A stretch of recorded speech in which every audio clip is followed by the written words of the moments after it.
करोड़ भारत के लोग अपने प्रयासों से कोरोना से जीतकर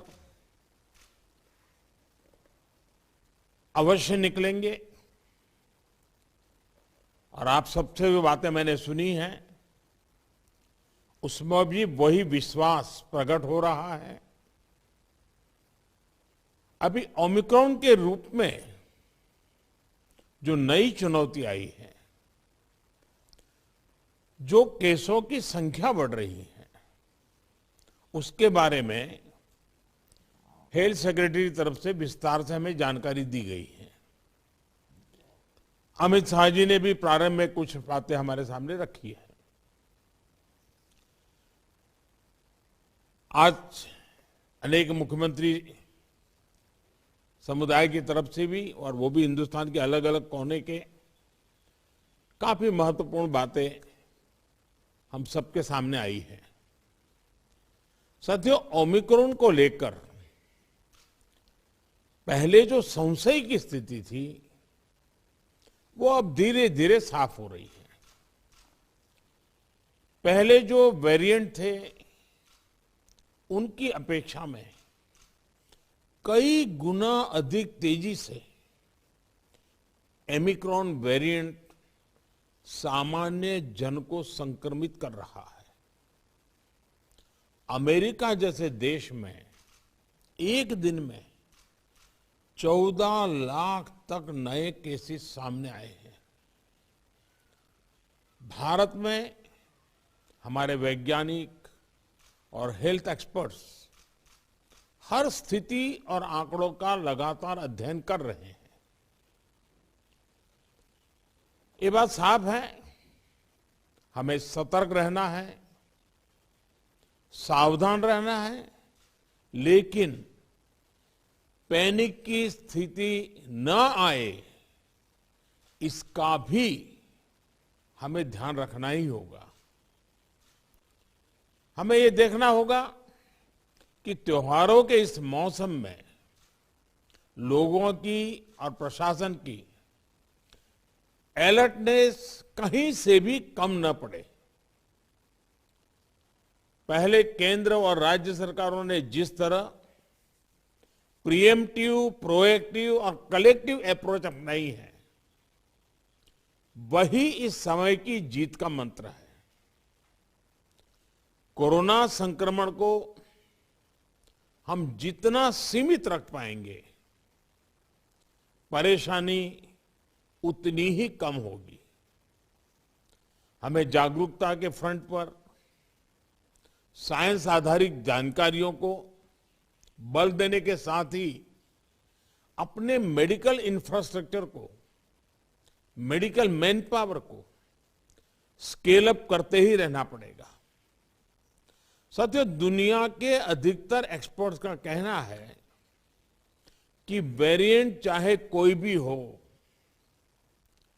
कोरोना से लड़ने का सबसे कारगर हथियार वैक्सीन ही है।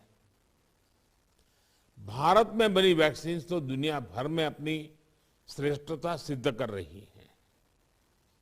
ये हर भारतीय के लिए गर्व का विषय है कि आज भारत लगभग 92% वयस्क जनसंख्या को पहली डोज दे चुका है।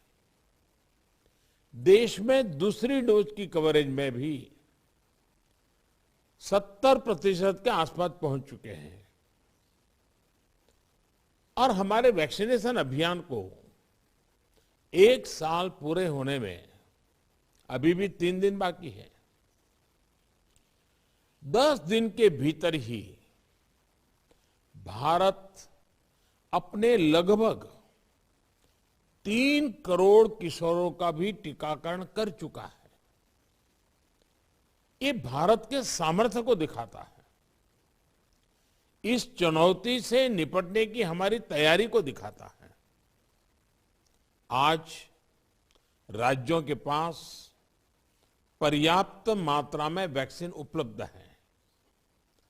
फ्रंटलाइन वर्कर्स और सीनियर सिटीजन्स को प्रिकॉशन डोज जितनी जल्दी लगेगी उतना ही हमारे हेल्थ केयर सिस्टम का सामर्थ्य बढ़ेगा। 100% टीकाकरण के लिए हर घर दस्तक अभियान को हमें और तेज करना है। मैं आज अपने उन हेल्थ केयर वर्कर्स, हमारी आशा बहनों का भी अभिनंदन करता हूं जो मौसम की कठिन परिस्थितियों के बीच वैक्सीनेशन अभियान को गति देने में जुटे हैं। साथियों, टीकाकरण को लेकर भ्रम फैलाने की किसी भी कोशिश को भी हमें टिकने नहीं देना है। कई बार हमें ये सुनने को मिलता है कि टीके के बावजूद संक्रमण हो रहा है तो क्या फायदा। मास्क को लेकर भी ऐसी अफवाहें उड़ती हैं कि इससे लाभ नहीं होता। ऐसी अफवाहों को काउंटर करने की बहुत जरूरत है। साथियों, कोरोना से इस लड़ाई में हमें एक और बात का बहुत ध्यान रखना होगा। अब हमारे पास कोरोना से लड़ाई का 2 साल का अनुभव है। देशव्यापी तैयारी भी है। सामान्य लोगों की आजीविका, आर्थिक गतिविधियों को कम से कम नुकसान हो, अर्थव्यवस्था की गति बनी रहे, कोई भी रणनीति बनाते समय हम इन बातों को जरूर ध्यान में रखें। ये बहुत आवश्यक है और इसलिए लोकल कंटेनमेंट पर ज्यादा फोकस करना बेहतर होगा। जहां से ज्यादा केस आ रहे हैं, जहां ज्यादा से ज्यादा और तेजी से टेस्टिंग हो, ये सुनिश्चित करना भी आवश्यक है। इसके अलावा हमें यह भी सुनिश्चित करना होगा कि होम आइसोलेशन में ही ज्यादा से ज्यादा ट्रीटमेंट हो सके। इसके लिए होम आइसोलेशन से जुड़ी गाइडलाइंस को, प्रोटोकॉल को, उसे फॉलो करना और स्थितियों के अनुसार इंप्रोवाइज करना भी बहुत जरूरी है। होम आइसोलेशन के दौरान ट्रैकिंग और ट्रीटमेंट की व्यवस्था जितनी बेहतर होगी, उतना ही अस्पतालों में जाने की आवश्यकता कम होगी। संक्रमण का पता चलने पर लोग सबसे पहले कंट्रोल रूम में संपर्क करते हैं। इसलिए उचित रिस्पांस और फिर मरीज की लगातार ट्रैकिंग कॉन्फिडेंस बढ़ाने में बहुत मदद करती है। मुझे खुशी है कि कई राज्य सरकार इस दिशा में बहुत अच्छी तरह